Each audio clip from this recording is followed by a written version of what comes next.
Alhamdulillah, Rabbil Alamin. Assalatu wassalamu ala asyrafil anbiya'i wal mursalin wa ala alihi wa ashabihi ajma'in, amma ba'du.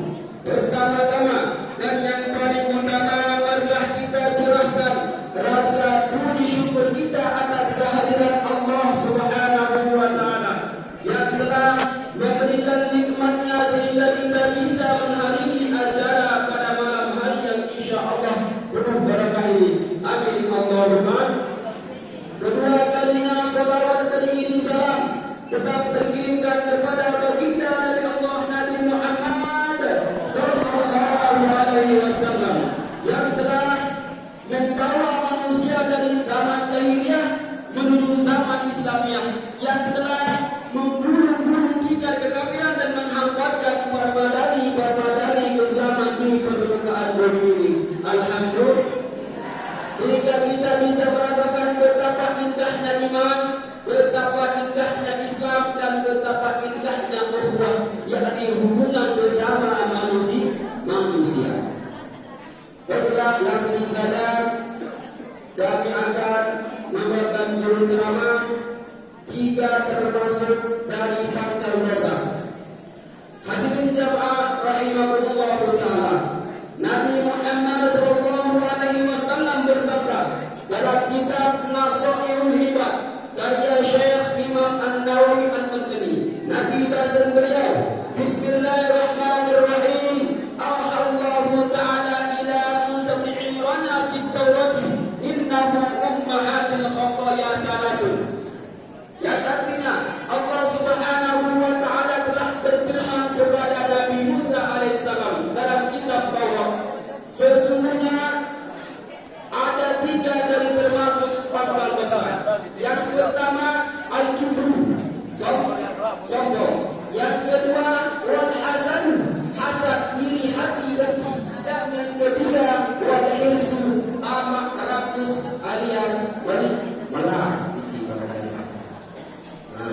Hadirin para jamaah rahimahullah, yang pertama sombong. Sombong ini merupakan adalah salah satu sifat yang sangat tercela, buruk, bahkan membahayakan orang lain. Bukan untuk kita diri pribadi, tetapi untuk orang lain. Dalam sebuah riwayat dikatakan bahwa sombong ini merupakan selendang Allah. Jadi sari-sari sahabat selendang Allah, maka nyatalah musuh bagi Allah. Dalam sebuah kisah dikisahkan bahwa pada iblis tinggi pada jamaah, iblis yang mengatullah alaihi. Dalam sebuah riwayat dikatakan bahwa nama iblis itu bukan nama aslinya, tetapi pertama namanya itu ahli abid, makhluk yang senantiasa selalu beribadah kepada Allah, beribadah selama 1000 tahun naik pangkatnya menjadi ahli taat, taat selama 1000 tahun naik pangkatnya menjadi ahli zikir. Kemudian di masing-masing langit pertama sampai langit ke-7 ada tertera, tertulis, tercatat namanya. Langit pertama ahli ibadah, langit kedua ahli taat, langit ketiga ahli zikir, sampai langit ke-7 berubah namanya menjadi Azazil. Para jamaah, Azazil. Singkat cerita, Allah Subhanahu wa taala menyuruh seluruh para malaikat untuk sujud kepada Nabi Adam alaihissalam, kecuali iblis. Allah bertanya kepada iblis, "Hai iblis, kenapa engkau sujud Nabi Adam?" Iblis berkata, menjawab, "Wahai Allah, aku ni lebih baik daripada Adam." Dikembik kira-kira, karena saya diciptakan dari api, sementara Adam diciptakan dari tanah. Akhirnya Allah Subhanahu wa taala murka marah. Akhirnya Allah melemparkan iblis atau Azazil ini ke dalam neraka jahanam dan tinggal selama-lamanya. Kemudian ada pertanyaan, dari mana kira-kira datangnya nama iblis? Ini dijawab oleh Al-Mukarram Tuan Guru Kiai Haji Al-Nur Hadiyatullah dalam pengajian subuh sendiri. Kitabnya itu Tafsir Jalalain. Nabi bahasa beliau, jadi kata dasar iblis itu adalah balasa. Balasa yang berisu iblis mengikuti wazan wa'ala yang mengikuti. Artinya iblis terhapuslah. Apa terhapus? Seluruh amal solehnya, seluruh perbuatan baiknya. Karena gara-gara sombong, setelah dihapus oleh Allah Subhanahu wa Ta'ala, akhirnya Allah melemparkannya ke dalam neraka Jahannam dan mencap namanya berubah menjadi iblis laknatullah alaihi ila yaumil qiyamah.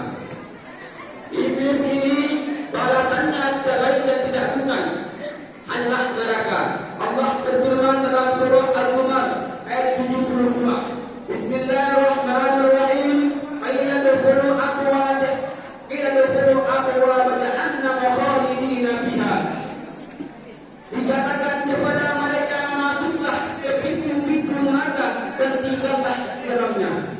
Fabisa maswal mutakabbirin. Maka neraka itu seburuk-buruk tempat kembali bagi orang-orang yang takabur alias sombong.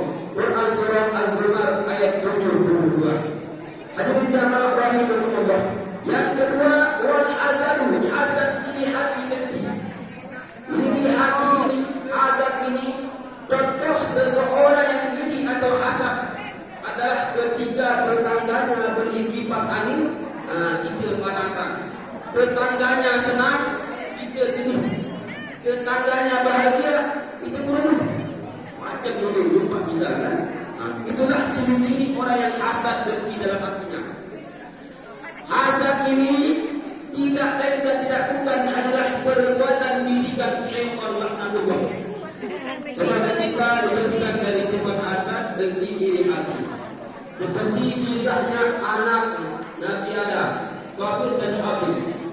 Qabil ini dinikahkan dengan saudarinya dan yang lebih cantik daripada Habil. Akhir Qabil menadamah diri Habil hampir berkayu impor orang sehingga mati. Impor apa?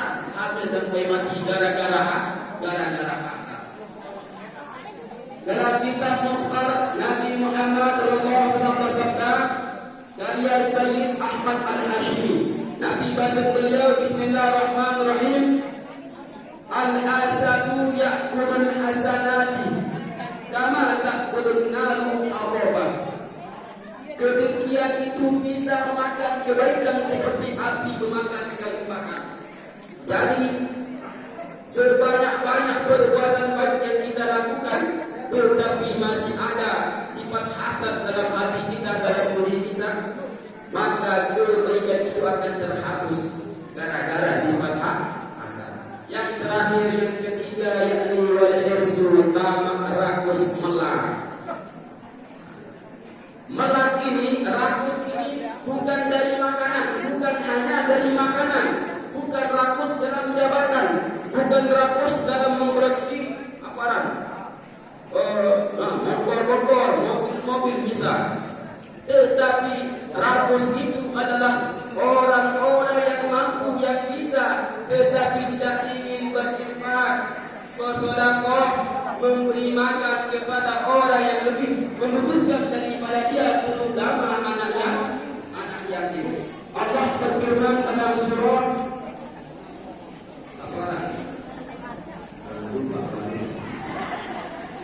Allah Subhanahu wa Ta'ala berfirman, Bismillahirrahmanirrahim. Wailul likulli humazatin lumazah. Celakalah bagi setiap pengumpat dan lagi bercela.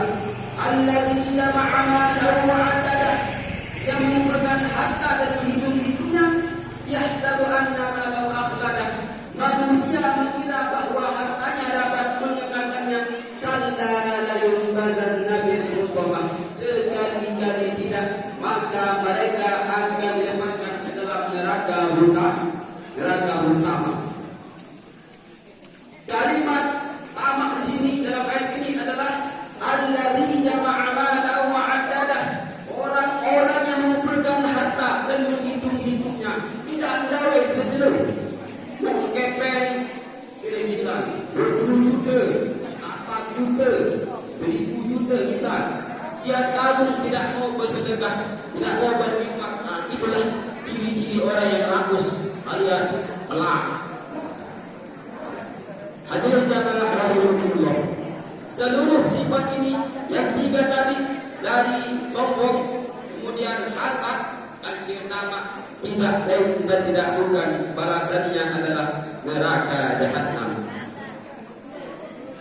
Mungkin cukup sekian dari kami. Atas kekurangan kelebihan